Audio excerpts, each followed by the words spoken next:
Pagpala at pangmalinaw ng pagpapala, si Jimmy po ay isang ganap ng santo. No? Isang ganap na siyang banal. At yan po yung ating pinopropes every Sunday Mass. Sino nagsisimba tuwing linggo? May nagsisimba pa? Siya yung mga anak ko po. Oh, very good. IMG. Ano sila eh, saan? So yan, kung minsan mapapaisip ka, pagpasok ng bagong taon, paano mo sasabihin ikaw ay pinagpala? Paano mo sasabihin ako ay magsasaya sa pagsapit ng bagong taon, ganung ikaw ay kinuhanan ng mahal sa buhay? Diba ba?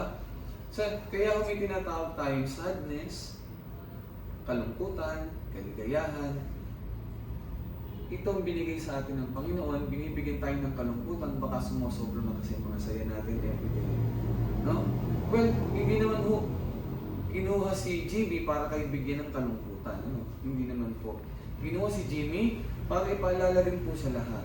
Para ipaalala na si Jimmy, bilang nilikha sa lupa, tayong lahat ay nilikha sa lupa, ay babalik sa lupa. Yan po yung nasa Genesis. Ano po? Genesis yan. Ano yun? Kumuha ng lupa, hinulma. No? I guess Genesis 5:13. Kumuha ng lupa, hinulma kawangis ng Diyos. Pag sinabing kawangis, katulad ng Diyos. Kaya kung ano man ang itsura ninyo, yan po ang itsura ng Diyos. Kaya pag sinasabi mong pangit ang kapwa mo, sinasabihin mong pangit ang Diyos na lumikha sa iyo. Dahil iba-iba ang ating mukha, hindi pwedeng magkapare-pareho, napatsyempo lang na hindi maganda ng konti sa iyo, hindi ka pangit. No? Walang nilikhang pangit ang Diyos. So, hinulmang kawangis niya at hiningahan sa ilong. Huh! At nagkabuhay. Anong tawag doon sa hininga na yon? Sa salitang Griego, ruwak. Na ibig sabihin, hinilang pahiram ng Diyos. Kaya ang mga hininga po natin, klaro. No? Banal. Kaya nga, man by nature is holy. Sabi nga ng isang great Western philosopher, sabi niya, si Mencius, man by nature thou is good. By nature. So, ang nature daw natin is really good. No? But in reality, man by nature is holy. Sa katotohanan na mga hininga natin, lahat ng iyan ay hiningang pahiram ng Diyos. Kailan kukunin, hindi natin alam. Ano po? Kaya nga kung titignan niyo mabuti ito, walang kinakailangan tumayo, tumingin lang kayo, ha? Pag bilang ko ng 3, 1, 2, 3, tingin. Ayan. Okay, may message, di ba? May message. Very clear message. May message, kayo ng lahat ang susunod. That's the message. Bakit? Tignan niyo yung bansambutan. Ang saya-saya. Ba't sila masaya? Bata, matanda, babae, lalaki, lahat masaya sila. Bibihira nga yata, wala nga yatang record ng nakawan. No? Ba't masaya? Kasi nga, sila ay may paniniwala. Kung tayo may kultura at paniniwala, sila rin mayroong paniniwala. Ano yung paniniwala nila? Na sila kinabukasan ay mamamatay na. Paniniwala nila yan. Kaya saya-saya nila. Siyempre, kung ikaw ay mamamatay na bukas, ano gagawin mo ngayon? Magsasaya. O, magsasaya, kakausapin si Lord kung anong nararapat. No? Bakit? Kinabukasan mamamatay ka na, ibig sabihin mag-outing ka pa. Punta ka pang Boracay. O di kayo magtotong-eat ka pa. No? Mag-enjoy ka pa talaga. Yung enjoy na talagang saya na tipong pupunta ka sa tropa mo, picnic, chismisan, no? Uubusin mo yung oras mo pag sa ganun kung kinabukasan mamamatay ka na. So ito po yung sinasabi ng image, sinasabi we will all be the next, no? Lahat tayo magiging susunod sa ganito. Sa sulok ng kwartong ito, walang hindi mamamatay. No? Lahat babawian ng buhay, kailan hindi natin alam. Kaya nga yan ang mga paalala. Pag tayo nakakakita ng mga ganito at mga puneraryo na dumadaman sa may tapat ng bahay natin o sa mga kalsada, ito po ay hindi coincidence. Ito po ay sadyang pinapakita sa ating mga mata na tayo ay mamamatay sa kabilang buhay. Ano ibig sabihin nun? Pahalagahan mo ang buhay mo. No? Hanggat malakas ka pa, hanggat nakakadilat ka pa, hanggat nakakatakbo ka pa, no? Samantalahin mo. Huwag mong sayangin. Ano ibig sabihin? Kung hindi ka pa nagsisimba, magsimba ka na. Kung hindi mo pa kinakausap ang Panginoon, araw-araw simulan mo na siyang kausapin. Sa isang simpleng pagkausap, thank you Lord sa bagong umaga. Thank you Lord, aalis ako, thank you sa biyaya, ganoon. Kasi bakit to? Lalo sa umaga. Sa gabi, pagtulog natin, tayo nagdidesisyon yan. Kahit anong oras ka matulog, alauna, o kahit kailan, anong oras ka matapos sa pag-i-empel mo, kahit anong oras ka matulog, desisyon mo yan. Pero ang pag-gising, desisyon na ni Lord yun. Desisyon Amen. ni Lord yun. Kasi maraming nangyayari kahit anong gising mo sa kasama mo, Hindi na nagigising. wala na, maraming kasong ganyan. No? Meron kami isang pare, ganun din. Si Father Dexter, ang lakas-lakas, kumain pa ng gabi, kakanta-kanta pa sa videoke, kasi may video ko sa seminaryo. Ang kinabukasan, wala sa breakfast, hanggang lunch, wala, kinatok, tegi na. Hindi nagising. Nung pagkakapatay pa niya, nakangiti. Yung naglaruan ng mga anghel, ano? So, walang nakakaalam kung kailan tayo kukunin kasi nga, ang kamatayan ay parang magnanakaw yan. Hindi natin alam kung anong oras, anong araw darating. Kaya dito tayo hinahanda. Ano ba sabi sa Ebanghelyo kanina? Siya ay aalis at siya ay babalik at tayo kanyang kukunin. Ang tanong, lahat ba makukuha? Hindi. Klaro, hindi direct ang sinabi, pero tayo iiwan. Ano ibig sabihin, tayong lahat ay nasa training ground. Nasa training ground tayo. Kung sinong makakapasa, yun ang maisasama niya. Kaya nga, yung basang-basa ng John 3:16, ano yung sinasabi doon? For God so loved the world, that He gave us His only begotten Son, that for all those who believe will receive eternal, or will inherit eternal life. No? Pero tandaan natin, hindi lang iisang eternity, dalawang eternities. Isang eternal life at isang eternal damnation, impyerno. No? Eternal damnation, impyerno. Kung sa langit ka mapupunta, walang hanggang kaligayahan, wala nang problema. No? Kasi doon, kahit makikita mo ang mahal mo sa buhay, wala nang tatay, wala nang nanay. Magkakakita kayo kasi magkakilala kayo. Kamag-anak mo siya, tatay mo siya dito, pero pagdating doon, magkakakilala na lang kayo. No? Kaya na wala na problema, wala ka nang iintindihan, oy, mali ka rito, pamilya, mag-meeting tayo. Pag-meetingan natin kung kailan babayaran ng tuition mo, kung kailan magbabayad ng bill, wala na. Wala nang iintindihin doon, puro saya. Ito yung isang tinatawag na paraiso. No? Ngayon, yung isang eternal damnation, doon naman, sa unang araw pa lang, papasuin ka na. Lulutuin ka na. Unti-unting niluluto ang tunay na ikaw. Sino yung tunay na ikaw? Paluluwa natin. No? At anumang katawan meron tayo, ito po ay pilgrimage lang. Pilgrimage. Sasakyan ng tunay na tayo. At itong sasakyan na ito ang magdudumi sa tunay na tayo. No? Kaya nga ho ito si Jimmy ay sumakabilang buhay na. No? So after 9 days, 40 days sa kanyang paglalakbay, siya po ay nasa paraiso na. Siya po ay kapiling din ng mga anghel. Well, tayo may kapiling din ng mga anghel. Tandaan po natin ito. Kaya nga dapat klaro sa lahat ng tao, hindi kasi hindi nalilinaw eh. Ito po ay nasa Catechism of the Catholic Church at nasa Genesis din. Ano? At in-revive dito sa New Testament.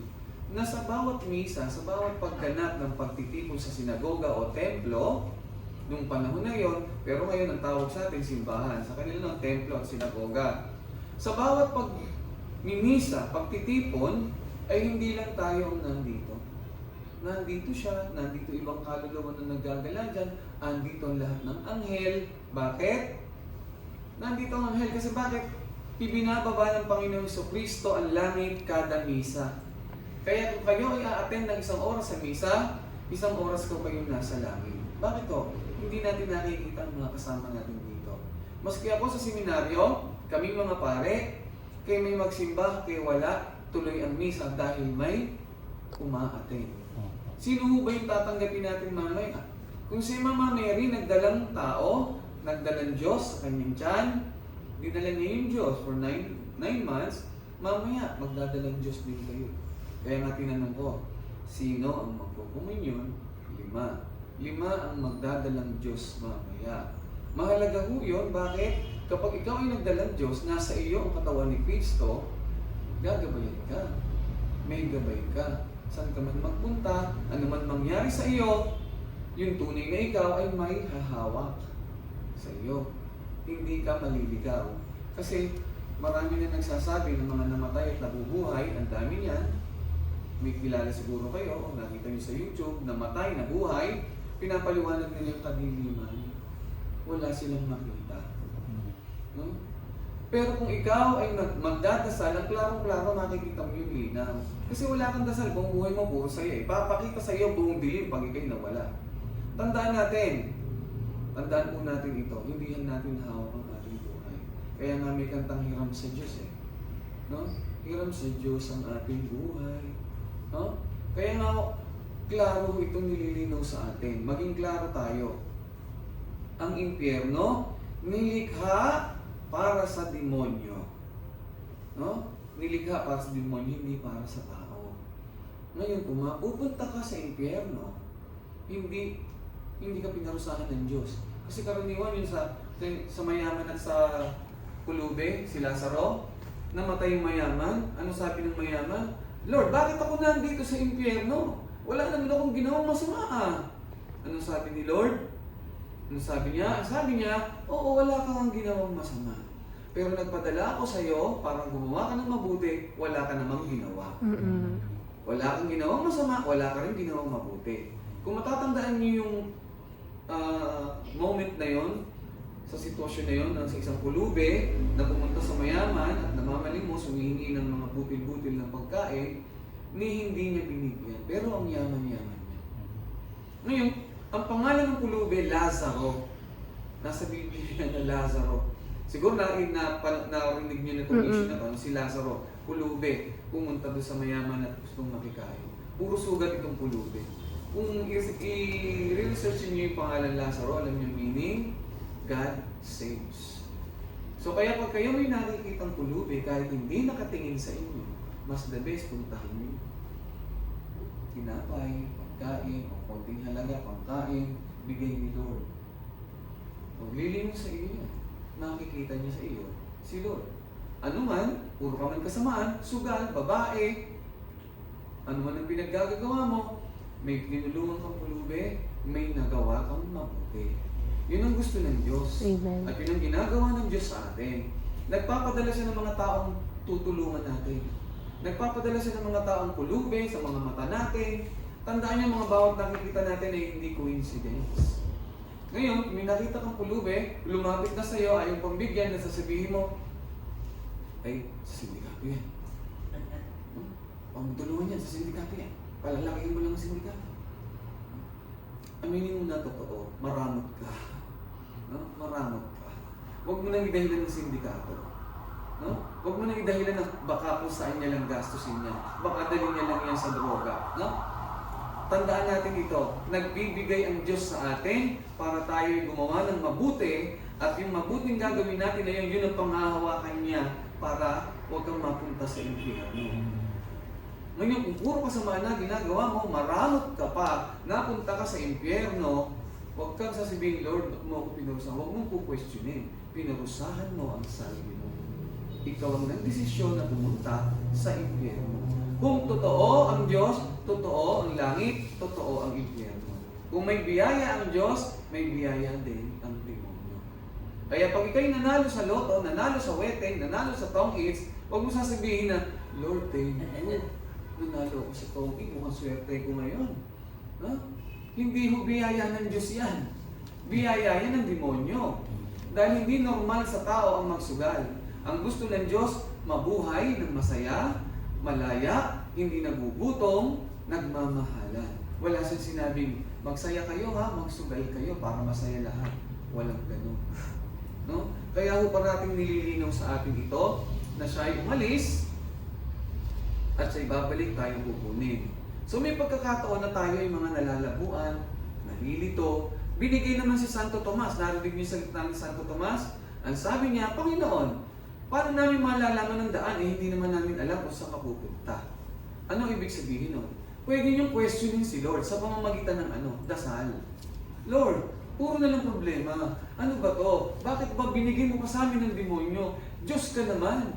Pwede ka naman bigla na lang lumitaw rito. No? Pwede. Kasi tandaan natin, binigyan tayo ng free will. Binigyan tayo ng free will. Bakit? Pwede namang, hindi siya ipanganak ni Mama Mary Si Jesus pwede Pwede bigla na lang siya lumitaw dito.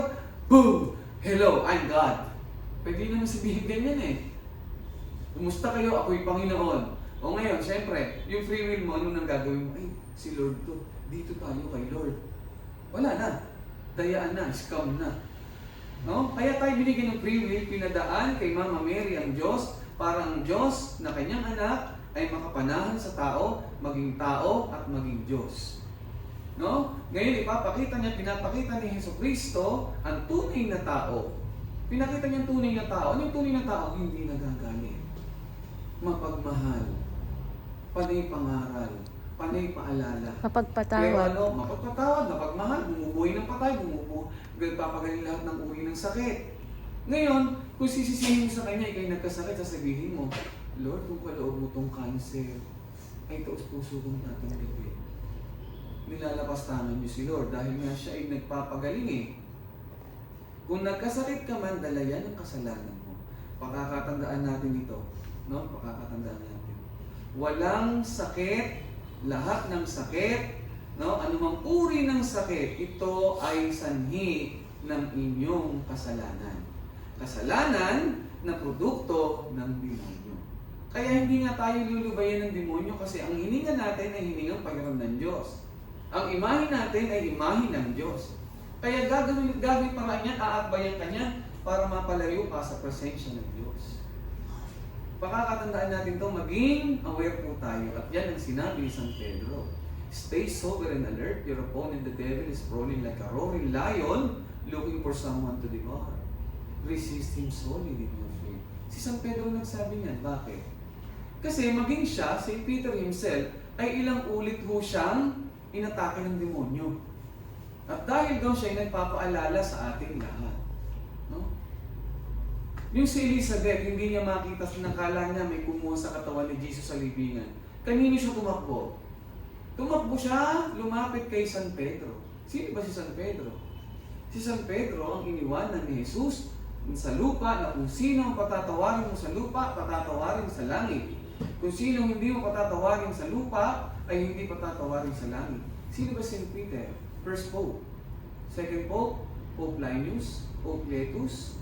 Lahat na dire-diretso hanggang kay Pope Francis hanggang tungo sa amin. Kaya nga may tinatawag na confession. Ano yung confession? Yun yung magtatanggal ng basura sa katawan niyo. Ano sabi ni San Juan? I must decrease and He must increase. Paano mag-i-increase si Jesus sa inyo? Repent. Mangumpisal. No? Ngayon, kung hindi kayo mangumpisal, wala kayong panahon, wala kayong time kasi masyado kayong naiinganyo ng demonyo, sigurado yan pag hindi kayo nagkukumpisal, naiinganyo kayo ng demonyo. At hindi kayo nagkukumpisal, at least gumawa kayo ng mabuti sa mga tao na nangangailangan para may panghawakan man lang sa inyo. Bakit? Dahil nga maging si Jimmy, hindi niya alam na siya ay mamamatay na. Walang nakakaalam kung kailan babawiin ang buhay natin. Kaya huwag natin sayangin ang pagkakataon na kung kailan nasa impyerno ka na, at saka ka magsisigaw, Lord, sayang kung nabubuhay pa ako, sana nagsimba ako. Sayang kung nabubuhay pa ako, sana nagdasal ako. Sayang, wala na. Magsisigaw ka man, that's what we call forever regrets. Magsisigaw ka man sa sakit, napapasok ka na sa apoy, sa impyerno, wala na. Nandun ka na, pinili mo na yun. No? Kaya ang Panginoon, eto araw-araw may misa tayo, laging may mabuting balita. Bakit? Kaya lagi siya nagbibigay ng mabuting balita sapagkat tayo nababalot ng masasamang balita. No? Parating kinakain ang mabuting balita ng masasamang balita. No? Yun lang po paalala sa atin mga kapatid, tayo nagmula sa lupa. Ano ba sa English ang tao? Human. Saan hinugot mula sa Latin? Humus. Di ba? Yung humus, pag tinagalog mo, legit, tao. Tao, lupa. So, ibig sabihin, pag sinabi mong humus, lupa. No? Pag in-English mo, human. Pag tinagalog mo, tao. Tayo'y lahat ay humus. Yun yung word, ng root word ng humility. Humus. Kaya pag sinabi magkaroon ka naman ng humility, magpakalupa ka naman. Ano ba ang lupa? Ang lupa ay inapakan, dinuduraan, lahat ginagawa, binabago yung lupa. No? Pero tandaan natin, lahat tayo ay daraan sa lupa. Babalik sa lupa. Kung saan tayo nilikha. At yung tunay na tayo ay pupunta sa kung saan tayo nararapat. No? Kung saan tayo nararapat. Siyempre, kahit pa ikaw ay punong-puno ng kasalanan, kung may nagagawa ka namang mabuti, may paghuhugutan. Pero yung puno ka na lang ng kasalanan, wala ka pang nagagawang mabuti sa kapwa mo, good luck. No? Good luck. Kaya nga hindi lahat ng namamatay ay napupunta sa langit. Kaya mahalaga ang misa. Bakit? Kapiling natin ngayon siya sa langit. No? Bumababa rito ang anghel. Binababa ni Jesus. Sino ba si Jesus? Hari sa langit. No? Kaya pag siya ibababa dito, nandito ang langit. Moment na to, tayo po ay nasa langit. Kaya mahalaga sa bawat mga namamatay, pinamimisahan. Dahil nakakasama yung namatay sa langit. Mabibitbit na ng mga anghel, hindi na maghahanap ng kung saan-saan. No? Maging klaro sa atin ito mga kapatid. Ang bawat misa ay langit. Dahil nandyan si Jesus na hari ng langit. Kaya mamaya, magbibitbit kayo, magdadalang Diyos din kayo katulad ni Mama Mary. Siya'y nagdalang tao, nagdalang Diyos tayo, magdadalang Diyos mamaya. At nawa, itong pagdadalang Diyos natin ay ma-recall natin, ma-realize natin na tayo lupa.